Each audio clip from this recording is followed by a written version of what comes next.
What's going on, everybody? BobbyFi back with my man Eric Sheets-Haber. We are going to be talking about a little bit of NBA. It is always tough these days to try and project what's going to happen in advance, but we're starting to get towards the end of the season, to the finish line. So we're going to have, at least for the teams competing, we're going to know most of their guys are going to be playing, and everybody else.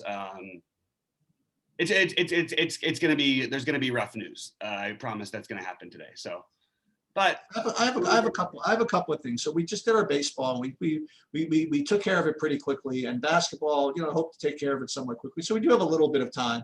So I wanted to bring up a couple of things. Bobby didn't know I was going to bring this up. Well, first of all, I have something NBA specific I want to get to in a minute, but I don't want to spend a half an hour on this. But I want to bring something up. We are going to be launching the site a little bit, and we've already had our Discord channel out there, and I just wanted to bring up, I mean, I am the last person to censor or to tell people, what you're supposed to say in Discord or all this stuff. I'm a big freedom of speech type guy and all this stuff. But if you guys can just try to be just a little nicer to one another in the Discord. Yeah. Again, I don't get involved in it. I don't comment on it. I just go and do my business and do whatever. And even like when we do our live stuff and people say stuff, I just kind of try to slough it off. But, I don't want to tell people what to say or how to act, whatever it is. But the closer it can get to a community-like environment, let's just say, the better off I think everybody is. I'll just say I'll kind of leave it at that. I know, listen, it's look, everybody's winning money, losing money, and most of the people that do this are kind of type A-ish in general. They get pretty competitive with themselves, with one another. And, plus the fact that you're online, you get to say stuff maybe you wouldn't say if you were in person. So I'm sure that, there's a lot of extra tension involved or whatever, but, let's try to be a team. let's try to work together on this. I agree, and I wrote that in there yesterday, and hopefully everybody, nobody should be going after, especially personal comments about people. There's no reason to ever go there. It's just maybe it's come older. I appreciate it more. It's just negative energy is just bad. It's just all bad. It does nothing for you. And I was thinking about this because there've been a lot of Twitter fights and all this stuff going on. And I'm just wondering how much better people would be at actual DFS if the time they spent doing that, they spent doing something more productive. You know what I mean? Right. Instead of spending a half hour going after XYZ about their screenshots or XYZ about their DFS stuff, how about you work on your own projections and your own freaking play?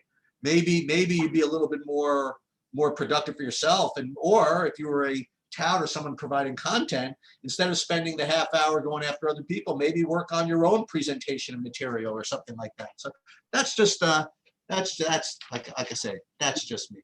The other thing, let's get into this one. Yeah, the other thing I would say, but as we get into it, and I think it's important because getting to this first Detroit game, one thing that I've noticed, and again, this is from content providers in general, and I don't really do this a lot, but we sometimes do this, and this is why it's really important to have this first look slate, and this happened yesterday. There was a guy who people were trying to tout on one side, some guy from the Rockets, some minimum cost guy, some 3K, something Brooks maybe, like Armani Brooks, I think his name is, and we were all over it. They were saying, okay, we're going to play this guy, we're going to play this guy, we're going to play this guy.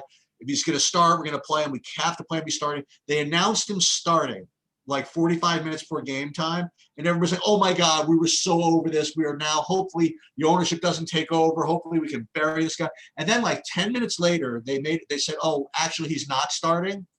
And instead of people reflecting and say, okay, the reason why we're playing in the first place, thought he's going to start, what happened? It was like, you know what, I like him better when he's not starting.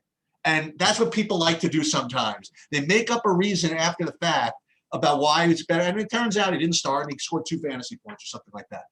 So it's important to get an idea beforehand of what we're looking for in a guy. Like yesterday, you see on the Discord, I was waiting. I'm like, I'm not playing this slate so I know who's starting in this Charlotte game, because I'm going to play the Martin who starts, and that's what I'm going to do.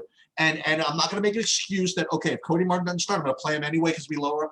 The only reason I play him is if you were starting. So if you know what you're looking for beforehand, you can adapt to that news a little bit better. That's why I do think it's better to do these to do these early looks. And there, just one piece to add to that, like there are certain guys who, when they're not starting, will be just as good, and some guys aren't going to be. But Martins are a good example.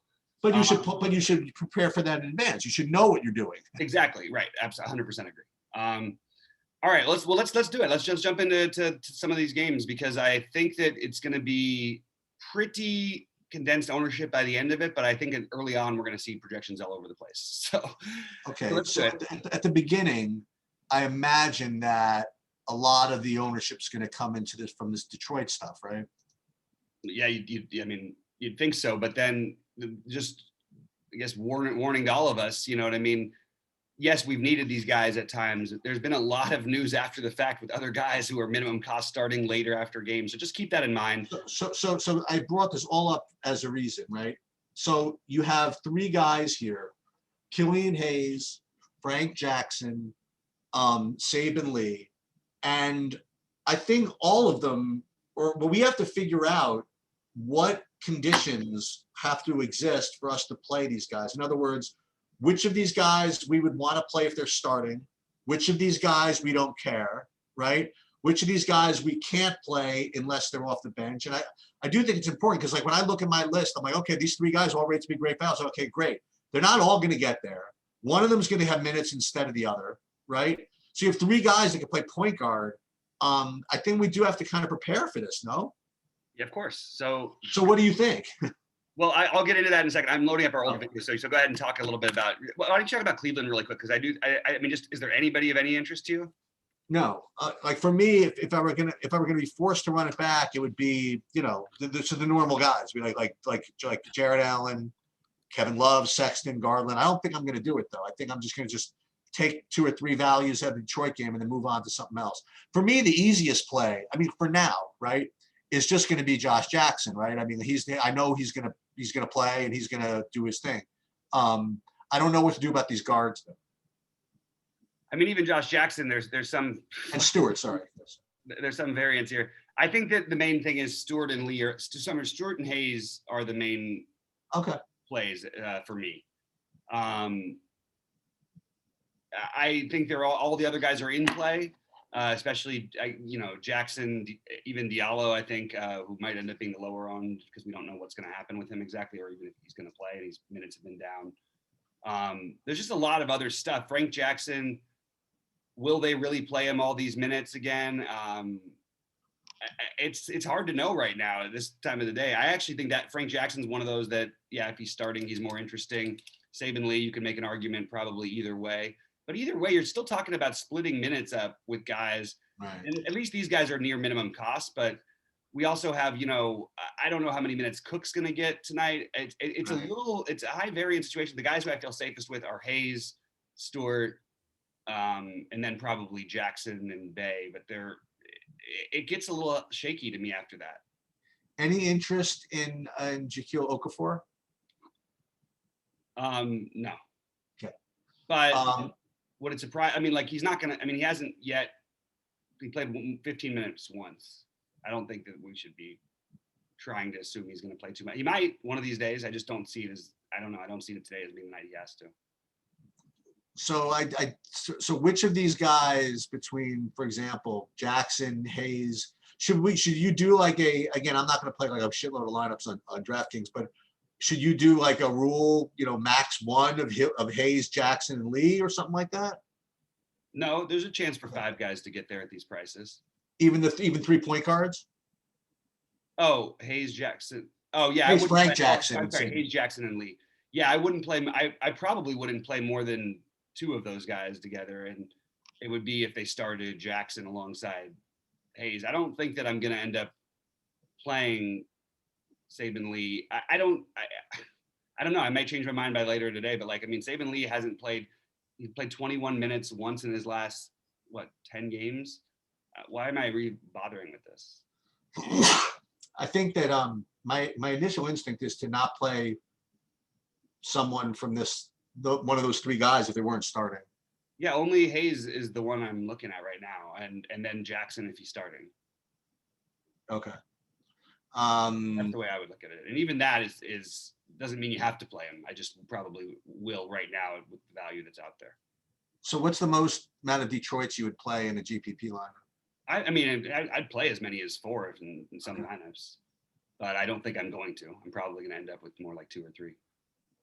And you said you like Bay a little bit too? Yeah, absolutely. He and Jackson I would try to include those guys if I was going to be playing them. And I guess you could play 5 technically, but I don't think you need to go there. At some point, Xavier Tillman's also 3,400 and on this slate. Yep. Yeah. So, and we'll be getting to that in a second too. Yep. Okay, so needless to say, the summary of this game is this: you're gonna want pieces. I'm not gonna stack this game. Where it's something that I know people like to do. Take the value guys and run it back, whatever. Just feel there's like a lot of raw points coming from other spots that I think I prefer to try to get. Yeah, I think the only guys who really are much interest to me would be Sexton and Love. Is Love in full starters mode again? Allen. He hasn't played. He's playing right around 30 minutes. That's his thing. Okay. But 30 minutes is plenty at his price. Like he can put up 45 here. And maybe later on today we'll have a change of heart about Jared Allen here, because I think against this front line, like, and the way that Detroit attacks the basket, like it should be a good game for him. It's just, and he's going to be completely 0% owned. And how many times have we seen Jared Allen just break out with a 55 or 60 when no one plays him? This feels like it could be one of those spots, but I think there are better spots to spend as of now. I just wanted to throw that out there. You want to move on? Yeah, let's do the Chicago-Boston. So for me, I didn't find any flat out value there per se. But as far as like, the normal guys, I do like Vooch as really the only guy from Chicago that I really liked. And 9,900 is kind of rough, but that would be the only guy I would play from there. And on Boston, I kind of would want one of these guys to be out, but I guess that would make the other guys that much more popular. But Tatum, Brown, Walker, they're like fine. I don't think any of them are particularly. Well, Kemba and Smart are legit questionable. So okay, Jalen and even Tatum at 10K, which sounds like it's going to be way. I'll just say he's playing differently right now. He's absolutely playing a much more aggressive offensively, and has put up 55, 68, and 75 over the last 5 games. 3 of the last 5 games. I had a couple downers in there too, but I think that if Walker and Smart are out, Jaylen Brown, and then I don't know what they're going to do at point guard, but if Peyton Pritchard were to start, I would have some interest there. The other thing I would mention, by the way, is that I mentioned this. You weren't around. This was on the weekend. Is to when Robert Williams was out, Tristan Thompson was extremely popular. And I cautioned against this, especially in the Golden State game, where it just, they first of all, they wouldn't need him. He doesn't really play more than 25 minutes in general. And if he was going to be chalky, I thought it'd be a pretty decent sized fade. And I'd say the same thing about today. If so, for whatever reason, like he still remains chalky, Boston can get by. Now, I don't know if they can get by in this matchup, though, right? I don't know what they're going to do against Vooch. That's the only thing. So maybe I'd be more inclined to play Thompson here. But then you have other options. I don't know. I was about to say you have Isaiah Stewart, but is Tristan Thompson that much worse of a player than Isaiah Stewart? I mean, in terms of upside, astronomically worse. Like, but in terms of playing both of them, I think that's not crazy. I think that's viable. I don't think I'm playing Thompson over Stewart much, but I do think he'll play more minutes than I think he'll play closer to 28 minutes. Just because of the matchup with Vooch, and there's literally there's like nobody out. They're not going to play Luke Cornett, 25 minutes. Although it is Luke Cornett revenge, and it's right? No, wait. Where was he? No, you know who it is. Yeah, no, it is. No, it is. It's Luke Cornett revenge. It's Daniel Tice revenge is what And it is. yeah, Luke Cornett and Daniel Tice. Yeah, that's they traded each Cornett other. was on Boston. I didn't know that. Who was? Cornett was on Boston. Cornett is on. Cornett was on Chicago. You're saying? Yeah. Okay. He was part of the trade that even got them over there. So, but and by the way, I absolutely think Daniel Tice is in play because he's got the power forward eligibility. Right. Oh, he doesn't. Oh my goodness. Oh, they took that away? Well, there's an unbelievably low on Daniel Tice in this game, and she's going to play some minutes. Just throwing it out there, but I wouldn't go crazy with that. I do like Vooch, and you didn't mention Kobe White. I love Kobe White tonight. Chicago's desperately going to try and put their best foot forward to try and win these last games. I actually think Kobe White's floor here should be like right around 28 to 30. I don't think it's going to be too much lower than that with the bodies that they're playing. I also think Garrett Temple at 3.4 certainly fits in as another one of the value guys because he's going to play plenty of minutes. But I think Vooch is a great play on both sides. You pay 99 for him on DraftKings? Yeah, with no.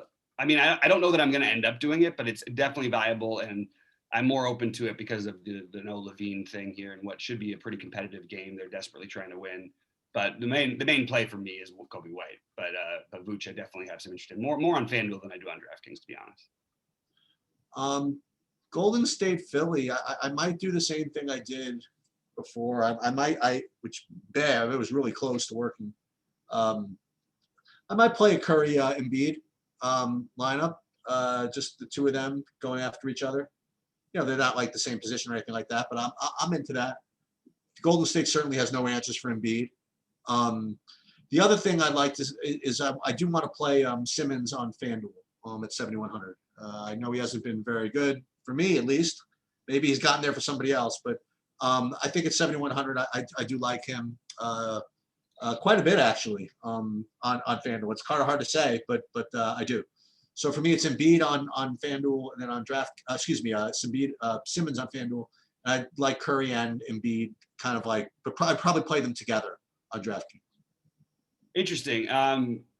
So I mean, Curry has been just absolutely unbelievable. By the way, a little update for my sure thing bet is no longer a sure thing because Curry's been so unbelievable. What happened? Oh, another MVP thing? No, the scoring title.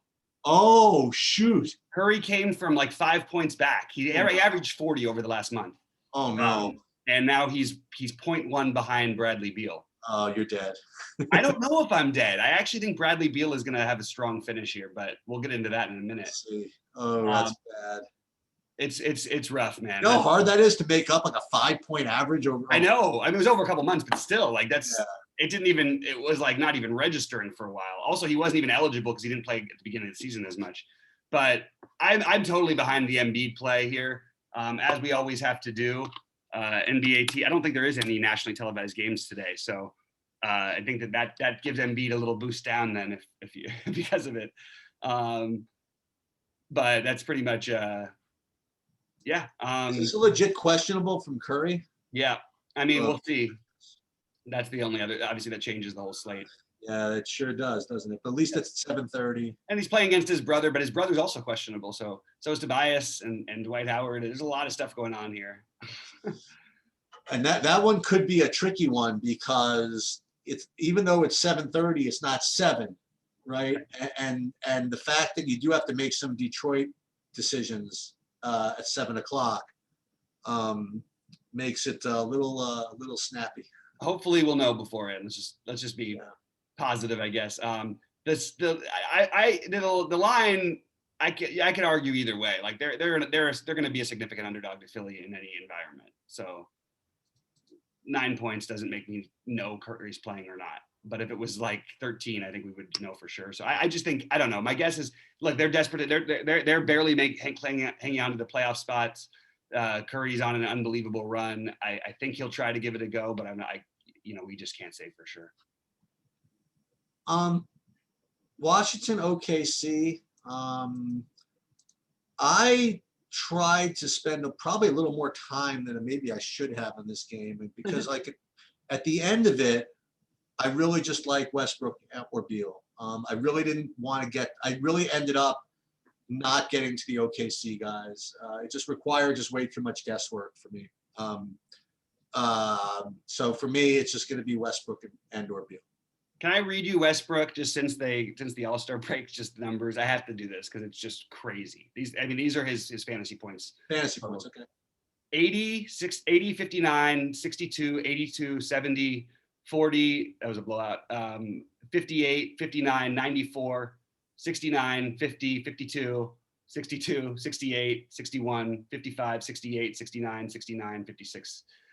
I mean, I don't know, like, I'm no genius, but that seems like pretty consistent production, and the 11K price tag doesn't really bother me. So I'm completely on board with Westbrook and Beal. I think Westbrook, because of the way the point guard's set up on FanDuel, will be really low owned over there. Yeah. So that's something you could do over there. And Beal is going to be extremely popular over on FanDuel and not popular on DraftKings. Yep. So there's a way you can get different right there. And I like Beal here too, by the way. It's not like Beal has not been like, while Westbrook is doing all this, like he hasn't done anything. I mean, he put a 50 in the last game. And his usage has been really good. He's just, to be honest with you, other than outside of the last game against Detroit, he's been just pretty garbage from the field, particularly from three, for a while now. So if he makes shots, and this is a good matchup for him, and they need to win and all that stuff, and we've seen Washington play down to competition, so I'm all on board with the Westbrook and Beal. I even don't think it's the worst thing in the world to play them together. If no Alex Len, I probably will have a little bit of interest in Daniel Gafford, just because from a point per minute standpoint, and there's blowout potential, and they could end up, not using Lopez as much. There's a lot of ways that I could see him getting there. But again, we have a loaded center position kind of. So Gafford, unless we know Alex Len is out, even then is still probably a reach, but I just wanted to mention him. And I have the one long shot play of the day, and it's no different than a guy who I always sort of say, but I'm just going to say, like, if there was a matchup for this guy and if they were going to let him go, this would be it. And that would be Poku. It's 1 out of every 3 games or so that he tends to put up like a 7X or something like that. And this is like the perfect matchup. So I'm not doing it on like my main builds or anything, but if I was playing like 10 lineups, Poku would be on at least 1 or 2 of them. I would like to say a couple more things. This is why I spent a little bit too much time on this, I guess. So before it became fashionable to play Lou Dort, like Bobby Firestone was playing Lou Dort, right? Mm-hmm. And back when OKC, he was like literally the only guy that you expected to get minutes. And he kept getting minutes. For whatever reason, he just never decided to take over games and stuff. I guess somehow, like, enough guys were out or whatever that they said, okay, just go ahead and start doing it. And the guy's been freaking on fire, right? The guy's been just awesome. Like yesterday, they had him game time decision, right? You weren't watching this, right to the end. Like 5 minutes before game time, they announced he was playing. And yesterday was actually efficient. I mean, like, he did he only played 30 minutes, put 40 fantasy points up. I got a weird feeling he's going to sit today. Keep an eye out for this OKC. There could be a lot of things opening up if we get guys out here. But I'll tell you, man, I mean, this guy's the man right now. But Shea out. I mean, he just is. 7K is almost kind of a joke. It's if you think about it. So just keep an eye on it. I don't know if I'll play him kind of half injured on a back-to-back, but just want to put it. He deserves at least to get a screen share. Yeah, and by the way, one really weird thing else you can do in this game is Maladon, especially if Dort's out too. But like Maladon on FanDuel is 4.6 now. You could play the Beal at shooting guard, Maladon paired with the other value. The only thing about Maladon is he never does. I know, I understand, but this matchup is doesn't do anything. It's a good. I mean, I'm just saying, like, this is as good a matchup, and he's shot the ball horribly, and he still put up. I mean, at 4,600, he's still in that range all the time anyway, and he's put up some 40 games and stuff like that. And this is the kind of matchup where you'd expect him to maybe have like an outlier breakout performance. I mean, it's Washington. We got to give everybody a bump here. Yeah. Especially if we'll see what happens with Dort. We'll see what happens with the rest of these guys, because I'm not 100% who's going to play any night with these guys. And Darius Baisley is also very affordable on FanDuel. This is a better FanDuel stacking game than it is in DraftKings. Oh, Davis Bertans on DraftKings too at 4.3 is probably going to look like good value and popular early in the day, and then completely oblivion. Yeah, because he's back to getting the minutes. They need him. They need to win. Obviously, he's been shooting the ball better, and That's pretty much it. But he's probably going to fall completely by the wayside by the time the slate goes off because we're going to have more news. But just wanted to mention that he's in play too.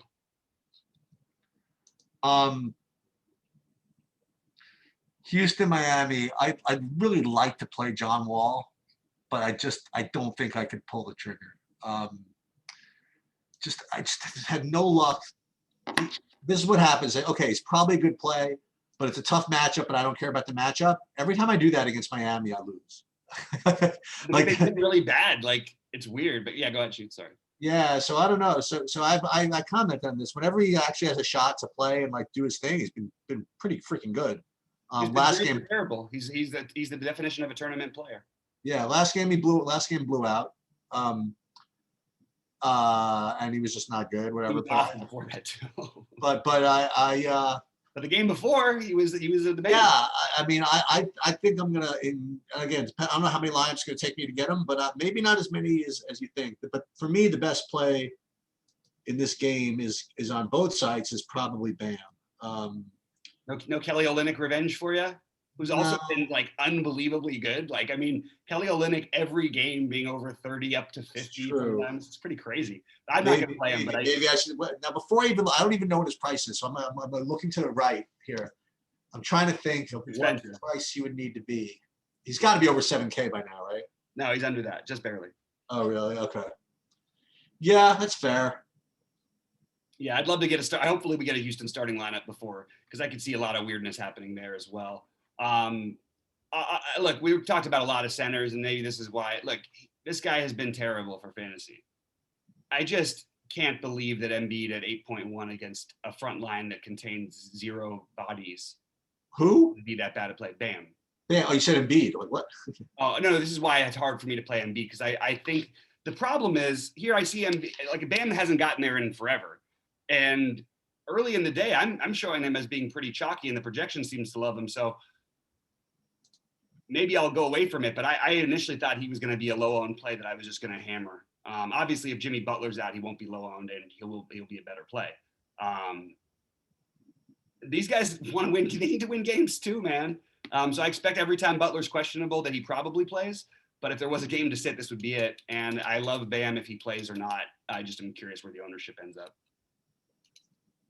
And I agree with what you said before about Ben Simmons in the last a couple games ago too. It's on FanDuel, but we'll get to FanDuel for sure. Yeah. Oh yeah. Okay. I just presumed I presumed you were gonna like Simmons. I mean, yeah. You want to move on? Yeah, let's jump on. Anything else? Like if Butler's out, do you want Hero? I mean, you like Butler? I think that Hero's a solid play if Butler's out for sure. So would. Yeah, I mean, actually, I think Hero's probably in play either way, to be honest with you. But I think that he would become a really good play if Butler's out. And the thing with Hero is just you got to be willing to deal with the variance. He's going to have big up and down numbers. Although without Butler, it should give him more. And I mean, honestly, and then Dragic is probably going to. I mean, even in his short minutes, is probably going to be doing quite a bit. So I would have interest in both those guys a little bit if Butler's out, but more Bam. San Antonio, Indiana.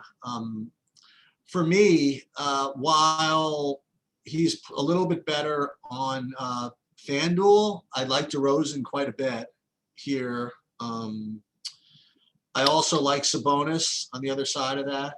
I like both those guys. And then also, I think specifically on FanDuel, I got to ask the Keldon Johnson whisperer if this is the day. So because he's like basically free over there. So. That's kind of where I'm at. Oh, and also on FanDuel specifically, I like DeJounte Murray. What is Murray's price over there? Let me see, because I didn't come across him for some reason, and I'm looking. I'm not. I think I'm more on the side of DeRozan here. I do like DeRozan. He's going to have some ownership. He's been really good. And one thing, if you just you can just game log watch about certain things. Look at DeRozan in games that are close. Like he basically is putting up like, an average of like 45 in those games. The games that you see him play 28, 30 minutes that are blowouts, those are not, just throw those out the window. And yeah, sure, this could be a blowout, but I don't think there's any reason to expect that they're favorites. And I do like Keldon Johnson on FanDuel a little bit at 4,200. but it's mostly just DeRozan for me on DraftKings. And on at the same time, I'm always going to have some interest when everybody, because the centers are the way they are. Sabonis should smash in this matchup. Another one who's been really good lately. He's been at his last 5 games over 40. He's had to have been over 50 twice in that span. 9,400 is a lot, but he's definitely on my list of spend ups who are going to be off the board. Don't think I'm going to end up getting to Brogdon or Turner. So for me, the Phoenix-Milwaukee game, if you wouldn't mind us moving ahead. Yeah, let's do it. Me, the Phoenix-Milwaukee game is a pass. I wasn't. If anything, I would look at Giannis, but I don't think I'm going to do it today. I think I'd rather, if I was going to spend that much, I think I'd rather play Jokic or Westbrook or Embiid or Curry. I don't.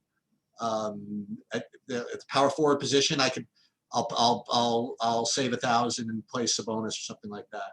Now again, Phoenix is a good defensive team, which also unfortunately makes this a close game. So Giannis is going to probably get all the minutes he wants here. Why aren't we more interested in Giannis here? The guy whose biggest problem is blowouts. Yeah, I know that's the issue, huh? I mean, look, in his last game, he played 29 minutes. He put up 53. You know what I mean? You get one more rotation, that's easily in the mid 60s, 70s, maybe.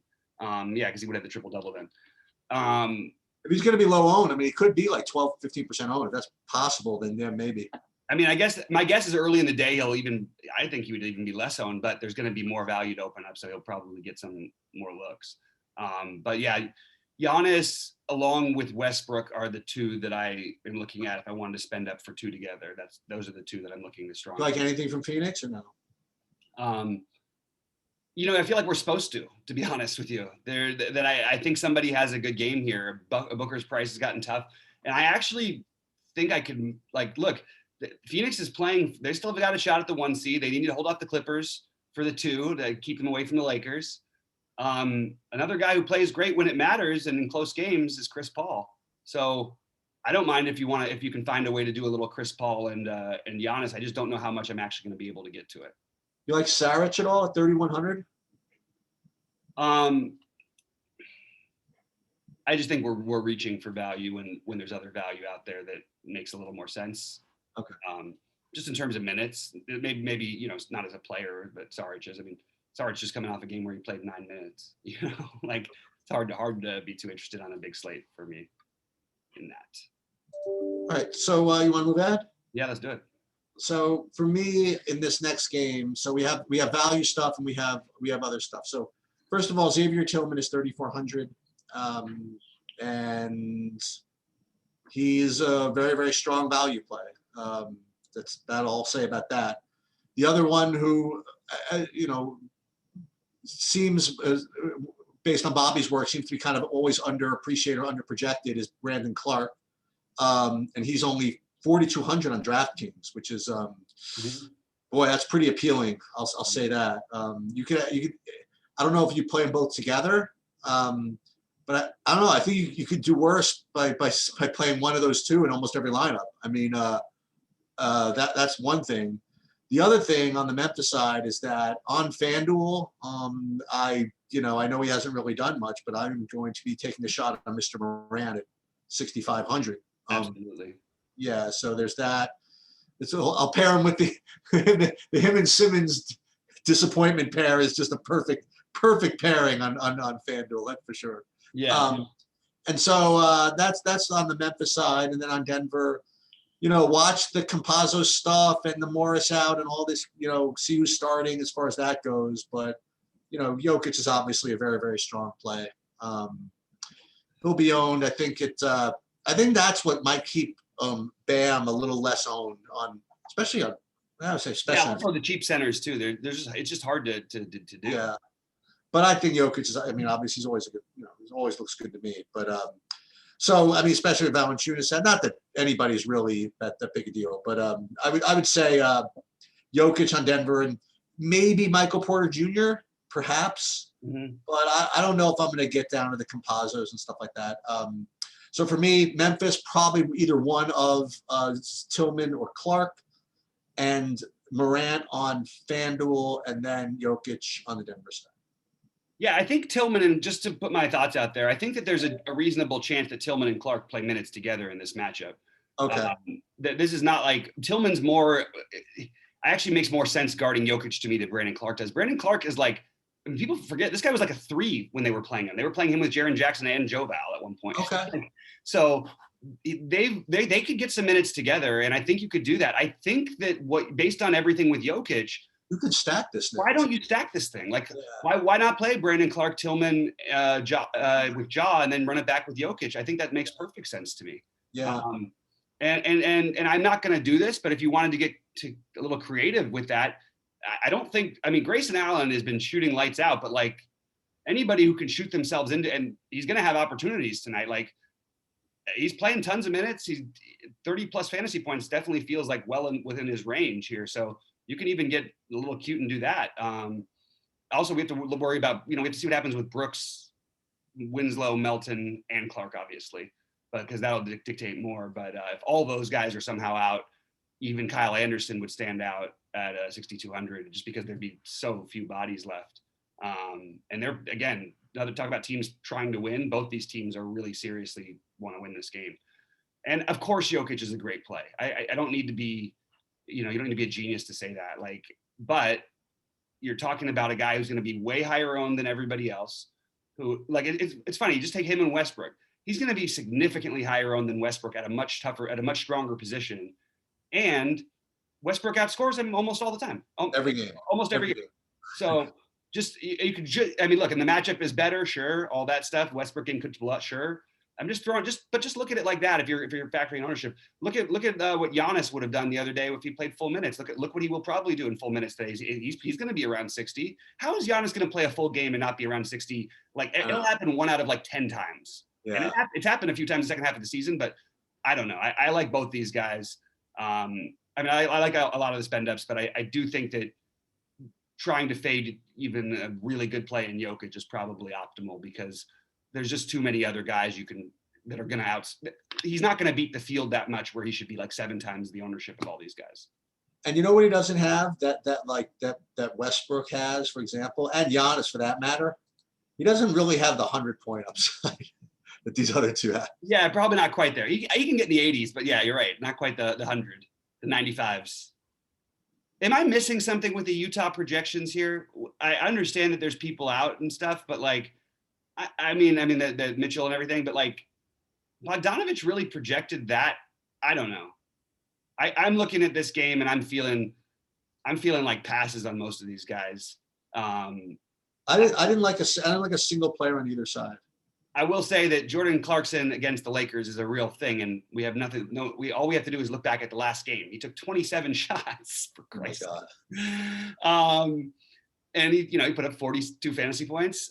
He's gonna probably try to go off again. It's back in LA again. I mean, every little extra motivation. Had some friends at the game actually, which is interesting. Didn't think I'd be saying that anytime soon a while ago, but yeah, it's a real thing. Like I don't care what you think of, and there's no Donovan Mitchell, so. If you're not if you're max entering or multi-entering, again, 10 plus lineups, I think you're making a huge mistake not having Clarkson on some of them. And I just cannot get the logic behind playing Bogdanovich over Clarkson here at a similar price. Any interest for you or? No, I'll play. I mean, again, I'm always down for a Clarkson spot. Yeah. What is he on FanDuel? I know his price makes you not want to play him, but just keep in mind, this guy's going to be, he took 15 threes the other day on Saturday. He's 61 on FanDuel, 68.4 on DraftKings. Well, they just played each other. Yeah, they just played. We just saw the exact thing that happens with Clarkson. He only played 46 minutes. How many minutes did he play? 46 minutes. Was that? Oh my God, I didn't even look at what happened in the game. Jeez, no wonder he took so many shots. It was overtime. But still, obviously, yeah, it had to be overtime, but 46 minutes. Man, I'm telling you though that he is the definition of a guy who's like vengeful for these kinds of things. And I'm not saying he'll play well, and maybe they lost. Yeah, I mean, and again, Utah needs to win, so I don't know that they let him just go crazy, but I do think that he's got like 50-point upside in this. Oh, absolutely, for sure. So on the Lakers, I don't know, man. It's a pass. I would Who do we like? Drummond. Who? Drummond a little bit. Drummond Q, huh? Drummond and Schroeder a little bit. Those are my guys who I would look to. I would play the Kyle Kuzma going back to Utah angle if he was in Utah, but it's not in Utah. He did get 45 fantasy points against these guys the other day, huh? It was overtime again, but did he play the overtime? I think so because he's had that pretty hard 25-minute. Oh, okay. He must have. So, wait, excuse me. I mean, you want to talk about outlier performance? What is this 7 of 8 from the line? Yeah, that's pretty much the most. You'll never see that again. That's amazing. Excuse me. 4 for 6, 5 for 6, 1 for 2. What happened to him? Yeah, what is going on? Maybe he found something. That's interesting, by the way. I mean, as a Laker, he's just become like, geez, that's pretty wild. Hey, I hope it continues. I think Schroeder is going to get overlooked here, and I think he's a good play. This thing with the Utah matchups, people, I keep saying this. All it does is force these guys, the best players, to take over the game more. So we should be looking at Utah as a team to target. How many times have we talked about this over the last years? And we've been right so much of the time. And I think Schroeder is too cheap. I really do. I think that he can go crazy here. Well, not too cheap. He's too overlooked. There's nobody else in this. He's just going to be like 1% owned, and he just scored 50 against these guys, but it was overtime. But still, I think he had 40 plus in regulation. Yeah, I mean, I have interest in Schroeder and a tiny bit in Drummond. Yeah, that's where I'm at here. Want to do FanDuel? Yeah, let's do FanDuel. FanDuel by position. My top 2 values at point guard are the 2 underperformers of the month. That would be Simmons and Morant. So I'll take the underperformers of the year for 5,000, Alex. No, I'm just kidding. Yeah, something like that. I'll take the other ones. I'll take Killian Hayes and Kobe. There you go. There you go. Good lately, but have not been maybe not met expectations this year. So those are my values. And then I really like the idea of paying for Westbrook here.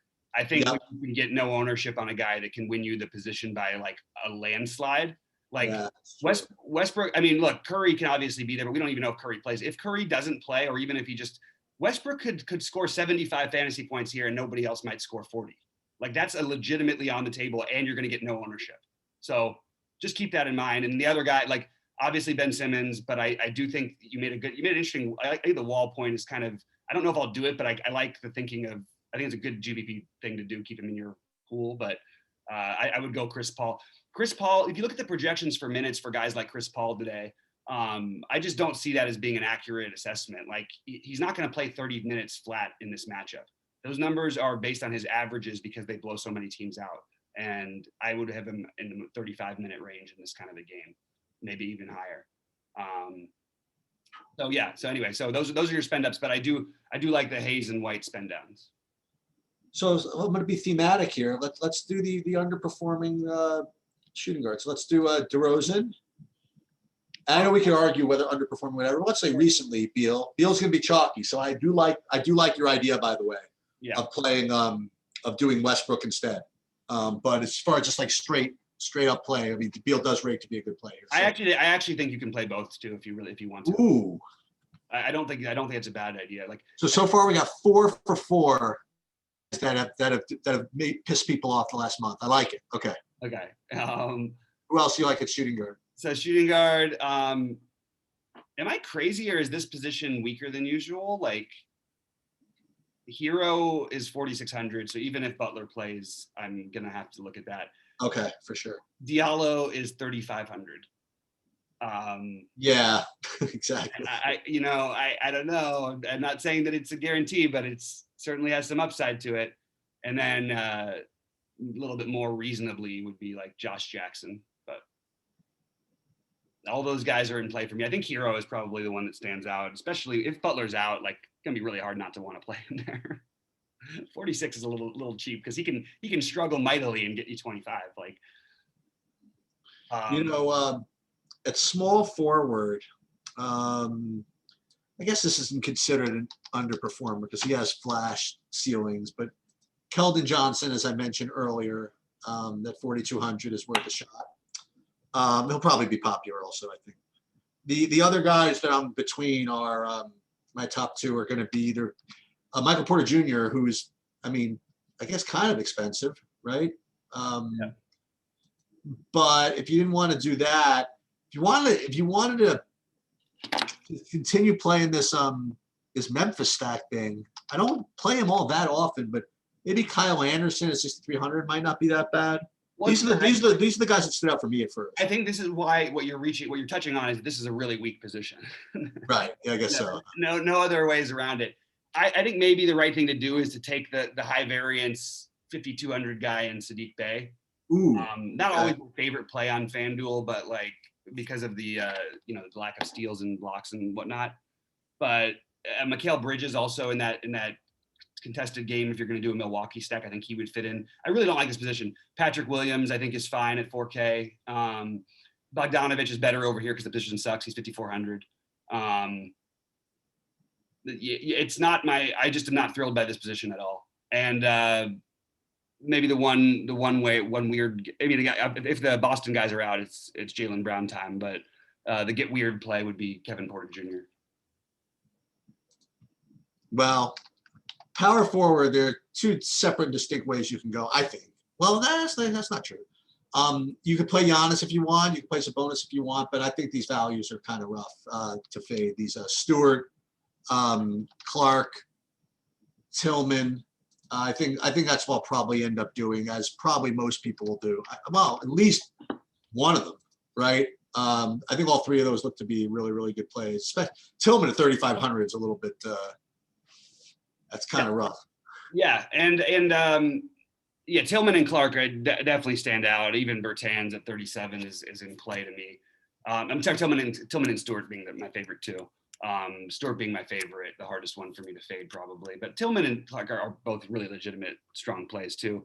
I will mention Poku as a long shot play that I like, and I will just say that I think that you can play Giannis, many of these guys. I don't understand these projections; they're just wrong. I don't understand how Giannis is projected for under 50 fantasy points on FanDuel ever. So it's just never. Yeah. Well, what kind of minutes are they projecting him at? Like 32. What is that 32? That 32 is more like a 22. 40 and 49 fantasy points. That's 22 minutes for that guy. Not only that, but like 32 is. I mean, I think there's definitely upside from this matchup. Yeah, I agree. Kevin Love, by the way, at 5,900 is kind of interesting, but there's just too many good options. This position is loaded. And Sabonis at 87 is a great play, but I think that Giannis gets overlooked again. So if you play a Giannis Westbrook lineup, which, and by the way, they both average like almost 6x of what they're scoring. They both get to 6x probably as much as they get to 5x here. Like really, it's that good of a play. And they're going to be like both individual, like 5% owned each maybe. Right. I'm going to have to want to do some of that. Center, I think we're going to be different because I think I'm going to want to pay up. I think I'm going to want to go. Who did I want to play? It was low. Oh, I don't know. I thought you were saying there was good value at center. I don't know. I don't think so. Oh, okay. I was going to probably just play Jokic or something. Yeah.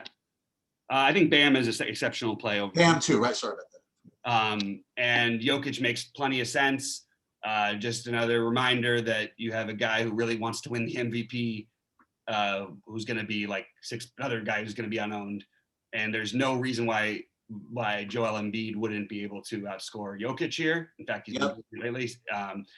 But the guy who I have interest in here is Vooch. I feel like this is safety with a ton of upside. I don't like the way that they play. He's always his trouble with defenders have always been like athletic, lanky guys, not guys like Thompson, who's even a good post defender overall.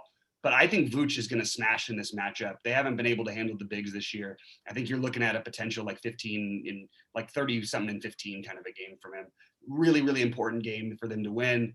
I really like Vooch and I really like Bam. I probably will skip the chalky Jokic, which makes me terrified. But maybe I'll play him where I play Westbrook. If I can get Westbrook, he and Giannis all in the same lineup, so that way you can do it. I just that would be the way I would do it because I don't necessarily want to play him over those guys as chalk. And also there's just plenty of ways to get different. I really like the Bam idea. And I really think there's something to this Vooch thing. I don't think we've seen his best yet since he left. And I think we're going to see him, and even in having said that, Sheets, this guy's still been at what, 46, 40, 49.8, 52, 48 and a half. Like he's right there. He just needs, another 5 fantasy points. You're thrilled with 55 out of 9K here. That might be what Jokic gets at 11K. So I'm just a big fan of jumping down to Vooch and Bam, and maybe throw one Embiid in there. All right, I think we did a pretty good job. Yeah, so now I have to look at my phone and see that everybody's out. No, I'm just kidding. Yeah, I want to see if everybody's out. Who do we got? Giannis out yet or no? Not yet. I heard, is it possible that he has some kind of minutes limit? He doesn't have that, right? Who? Giannis? I think it might be possible, but like if it's going to be 33, it doesn't matter. Have his minutes monitored. Yeah, who was it the other day? Somebody played, it was Beal, I think. Beal played like 39 minutes and they said his minutes would be monitored. I was like, what are you guys? No, not even that. It said he was having a minutes limit. Oh, yeah. Well, I was like, what the?